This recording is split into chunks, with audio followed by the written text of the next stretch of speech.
Hello friends, मस्तपैकी टम्म फुगलेले, अतिशय खुसखुशीत झालेले आणि अजिबात तेलकट न होणारे वडे कसे करायचे ते आपण आजच्या भागात बघणार आहोत. हे आहेत कोंबडी वडे.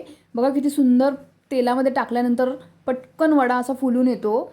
त्यासाठीचं परफेक्ट प्रमाण मी इथे सांगितलेलं आहे. त्यासाठी पीठ कसं बनवायचं ह्याच्यासाठी मी एक चॅनलवरती माझा व्हिडिओ आधीच अपलोड केलेला आहे. तुम्ही ते प्रमाण परफेक्ट कसं करायचं आहे ते बघू शकता. तर तो व्हिडिओ तुम्ही नक्की बघा. तर हे वडे बनवण्यासाठी मी इथे पाणी तापत ठेवलेलं आहे. इथे 1.5 तांब्या पाणी घेतलं आहे मी. त्याच्यामध्ये टाकायचं आपल्याला मीठ, अर्धा चमचा मीठ टाकलं आहे. अर्धा चमचा हळद घालायची आहे. त्यानंतर आपण चवीनुसार आपल्याला किती तिखट हवे त्याप्रमाणे आपण थोडंसं तिखट घालणार आहोत. मी ते 2 छोटे चमचे तिखट टाकलेलं आहे.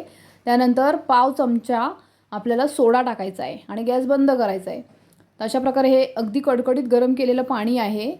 त्यानंतर ते हलवून घ्यायचं आहे. इथे मी एक परात घेतलेली आहे. त्याच्यामध्ये आपण आपल्याला हवं तसं पीठ घ्यायचं आहे. तर इथे अर्धा किलो पीठ घेतलेलं आहे.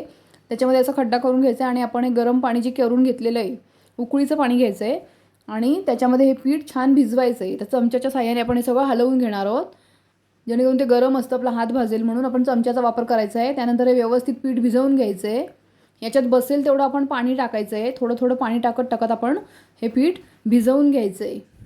तर हे बघा असं सगळं मिक्स करून आपण हे आता झाकून ठेवलेलं आहे. तर 3 ते 4 तास आपण हे पीठ झाकून ठेवायचं आहे. त्याच्यामुळे वडे खूप सुंदर होतात आणि हे पीठ थोडंसं रवाळ असतं, त्यामुळे भिजायला त्याला तेवढा वेळ लागतो. त्यानंतर मी पाण्याचा हात लावून मळून घेतलेले, त्याचे गोळे करून घेतलेले आहेत. इथे एक प्लॅस्टिकची पिशवी घेतलेली आहे कट करून. आपल्याला हव्या त्या आकाराचे गोळे करायचे आहेत आणि त्याच्यावरती पाण्याचा हात लावून अशा प्रकारे छान वडा थापून घ्यायचा आहे. तर तुम्ही बघू शकता किती सुंदर वडा झालेला आहे. कुठेही त्याला क्रॅक गेलेला नाही आहे. तर अतिशय सुंदर वडे होतात.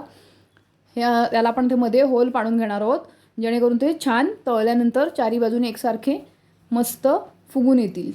आणि त्यानंतर इथे गरम करायला कढई ठेवलेली आहे. त्याच्यामध्ये आपण मस्तपैकी एक एक वडा असा सोडायचा आहे. त्यानंतर जेव्हा बुडबुडे यायचे कमी होतील तेलावरचे, तेव्हाच आपल्याला ते उलट करायचं आहे आणि तेल आपण त्याच्यावरती झाऱ्याच्या साहाय्याने थोडं असं उडवत सोडायचं आहे, जेणेकरून तो वडा खूप सुंदर फुलून येईल. तर अशा प्रकारे सगळे वडे तळून घ्यायचे आहेत. तर फ्रेंड्स, माझ्या चॅनलला सबस्क्राईब करा. व्हिडिओ आवडत असतील तर लाईक करा आणि शेअर करायला मात्र विसरू नका. तर अशा प्रकारे आपले तयार आहेत कोंबडी वडे.